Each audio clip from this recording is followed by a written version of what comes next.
The afternoon light over Doha falls through the windows of a quiet interview room where Hossam Badran, a member of Hamas's political bureau, sits facing an AFP journalist. The atmosphere feels tense yet measured, shaped by a conflict whose immediate consequences stretch far beyond the small room.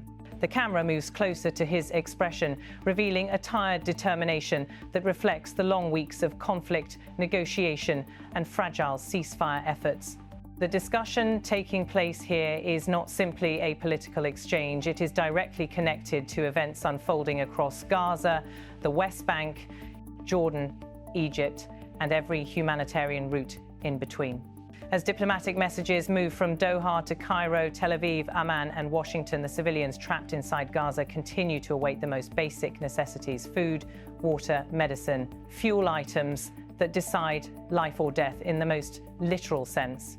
The interview begins with Badran answering questions about the implementation of the ceasefire agreement negotiated under United States mediation. His tone remains firm, shaped by weeks of accusations, pressure, and uncertainty over the exact commitments that each side agreed to during the first phase of the ceasefire. Badran insists that the second phase cannot begin while, in his view, Israel continues violating fundamental points. He also stresses that the reopening of humanitarian corridors should have been automatic from the first days of the ceasefire.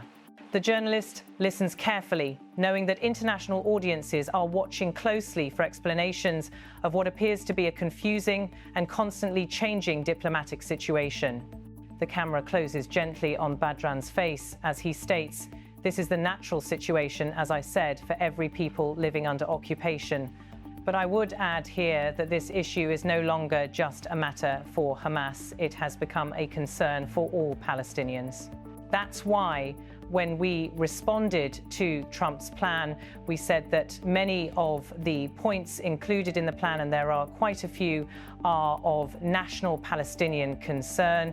Therefore, the response must come through a Palestinian national dialogue. Hossam Badran, member of Hamas's political bureau, every element of the message seeks to demonstrate that the issue is wider than the movement he represents. The suggestion is clear: any durable political settlement, ceasefire, or security arrangement will require a broader Palestinian consensus rather than isolated movement to government negotiation.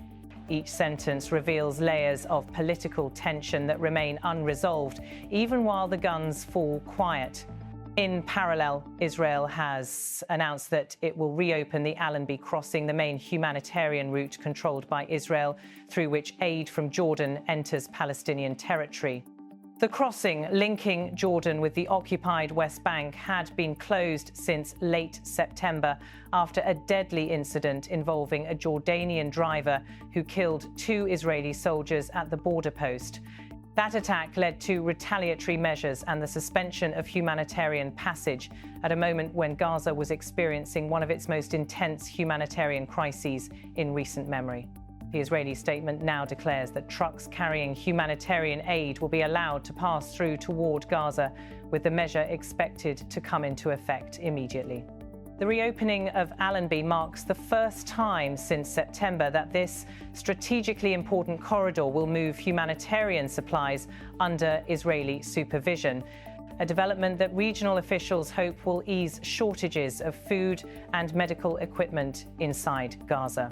While Badran insists that Israel should have reopened Rafah crossing with Egypt, or at the very least significantly increased the volume of supplies entering Gaza from Israeli territory, Israel's message remains that its security concerns require controlling the pace and oversight of crossings.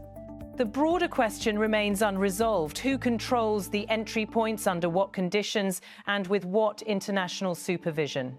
Images from the Allenby crossing show a departure hall still appearing quiet, its entrance marked by the familiar border infrastructure that millions of Palestinians use each year, often under heavy restrictions. The camera moves across signs, metal structures, and official barriers. A quiet traffic light stands motionless, symbolic of an international border where movement is always political and rarely routine. Long stretches of metal fencing guide the eye toward a closed arrival hall, illustrating the halt in humanitarian passage since September. The view eventually pans across the gate itself, a familiar symbol of separation but also of connection, depending on whether the crossing is open or closed. Observers note that humanitarian access through Allenby is essential for Gaza, especially when other crossings remain limited, contested, or intermittently closed due to violence. International agencies have repeatedly appealed for coordinated action to prevent famine-level shortages inside the territory. Medical groups warn that hospitals have operated with minimal electricity and overcrowded emergency rooms. Every additional truck bringing food and medicine offers a temporary lifeline to civilians trapped inside the conflict.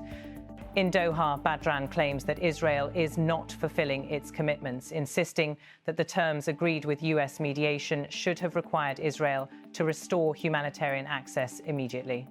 He also says Hamas has asked mediating countries to apply pressure to ensure compliance. Diplomatic sources confirm that discussions remain active among Qatar, Egypt, the United States, and European governments. These negotiations reflect both urgent humanitarian needs and broader political efforts to shape what the next phase of the ceasefire might include, ranging from prisoner exchanges to potential international monitoring mechanisms. Inside Gaza, the consequences of every diplomatic decision are immediate. Families wait for bread deliveries arriving at distribution centers. Hospitals struggle with essential supplies, painkillers, anesthesia, antibiotics, bandages. Water purification systems depend on fuel that often runs out. Humanitarian agencies continue warning that hundreds of thousands of people could face severe malnutrition if sustained aid deliveries do not resume quickly. International analysts note that reopening Allenby could help increase humanitarian flows, but they also emphasize that a single crossing operating intermittently cannot meet the scale of need. Much will depend on whether the Rafah crossing with Egypt reopens properly and whether Israel allows increased shipments directly through its own border. Otherwise, humanitarian supplies may continue arriving too slowly to prevent further deterioration inside Gaza. The political context behind the reopening is complex. The deadly September attack that triggered the closure increased Israeli security fears at a moment when internal political pressures demanded a strong reaction. Israeli officials accused regional actors of facilitating what they described as a deliberately planned violent incident, while Jordan insisted that the attack was carried out independently and did not reflect state policy. The diplomatic tension that followed demonstrated how quickly humanitarian corridors can become entangled in regional politics. In Amman, the Jordanian government has repeatedly emphasized its role in facilitating humanitarian transport, while expressing concern about the conditions facing civilians in Gaza.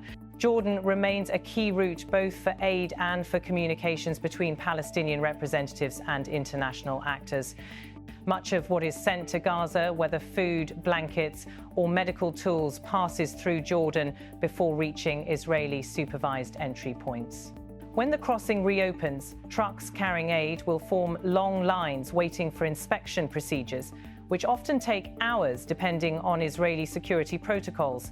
Drivers navigate a complex process that includes documentation, screening, and coordination with multiple agencies.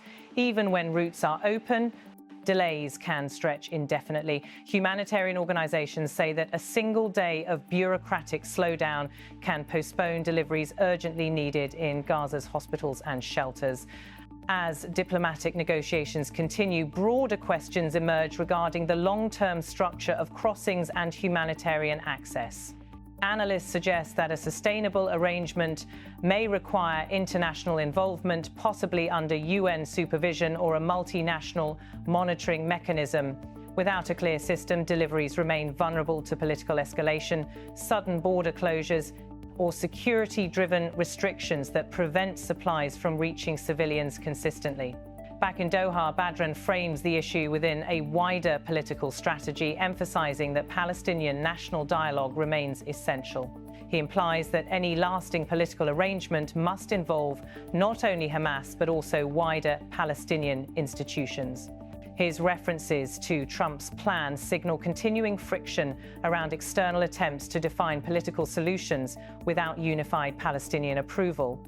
The comments reveal a broader tension between local political representation and international mediation processes that often operate through separate channels. Scenes of the Allenby crossing show empty corridors, metal gates, and silent departure halls, visual reminders of how humanitarian access depends on the decisions of those negotiating far away from where aid must eventually arrive.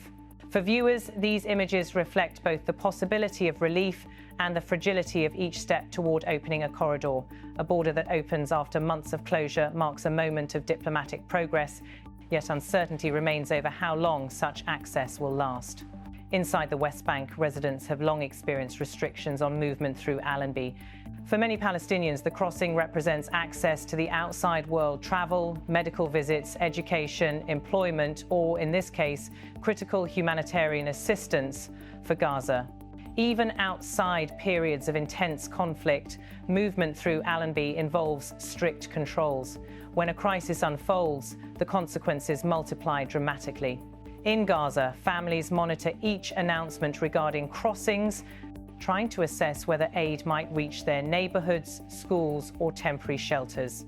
Humanitarian groups constantly warn that inconsistent access increases human suffering and undermines medical response capacity. They argue that a coordinated, predictable flow of aid must be guaranteed through multiple points simultaneously.